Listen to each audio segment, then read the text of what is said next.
Hello everyone, हजुरहरू सबैलाई नमस्कार सेवनी सेवाइरो साथीहरू। आज चाहिँ म चाहिँ यता तल हाम्रो बारी आएको छु है। बारीको यहाँ चाहिँ अब मेरो घरबाट चाहिँ यहाँ बारी आउनु चाहिँ 10-15 मिनट लाग्छ है। म र मेरो भान्जी आएको छ। यो चाहिँ मेरो अब है नन्दको घर हो। भान्जी चाहिँ ऊ यहाँ सफा गर्दैछ। ऊ पनि ऊ बाहिरबाटै आएको है, हिजो अस्ति आएको।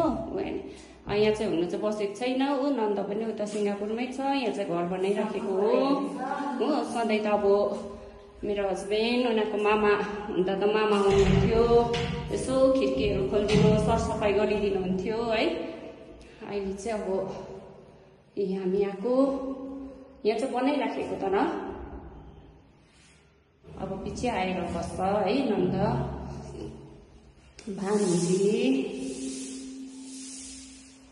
यहाँ चाहिँ उयो राखेको रहेछ नि है। यहाँनिर सानो मैले राखेको छ।